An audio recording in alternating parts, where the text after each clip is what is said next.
And all you need to do at that point is to see if Jesus rose from the dead. And if he did, it turns out that the same being that walked out of the tomb 1,988 years ago is the same being in whose divine nature created the universe out of nothing.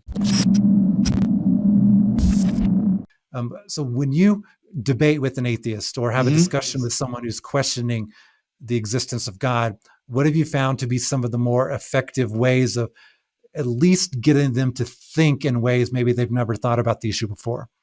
Well, it really depends on the venue. I mean, if you're talking to an atheist in a formal debate, that's one thing. But if you're just talking to somebody in casual conversation, that's another.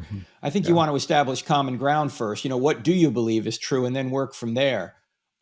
Most people around the world, Shea, actually believe that some kind of God exists, right? So if they already believe that, then maybe what you just need to do is give them evidence that the Christian God is true. And I think you can do that, first of all, by confirming that a theistic God exists, a God beyond the world who created and sustains the world. And I normally do that through three arguments. The argument from the beginning of the universe, sometimes called the cosmological argument. The argument from design, also called the teleological argument. There's design in the universe and design in life.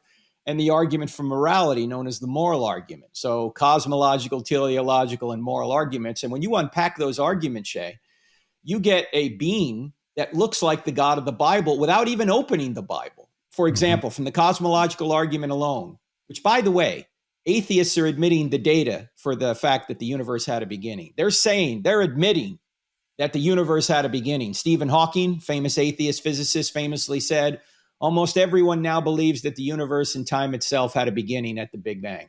Okay, so he's admitting the data. He doesn't think it was God, but what kind of cause could it have been, Shea? If there was nothing, no space, time, or matter, and then space, time, and matter came into existence, it seems to me that whatever caused space, time, and matter to come into existence can't be made of space, time, and matter.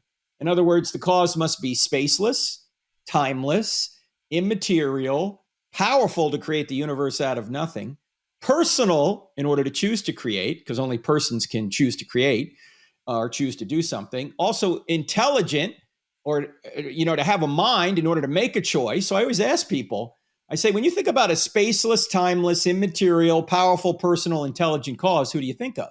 The God of the Bible. Say, yeah, God, or at least, I mean, it could be Allah at this point, right? We don't know if it's the God of the Bible, but it could be the God of the Bible. And all you need to do at that point is to see if Jesus rose from the dead.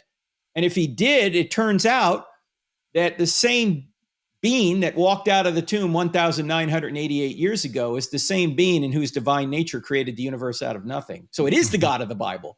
But from just one argument, Shea, the cosmological argument, you get several attributes of God without opening the Bible. You get a spaceless, timeless, immaterial, powerful, personal, intelligent being. And so I think if you can show them that the theistic God exists, then it's a short step to showing that the Christian God is the true God.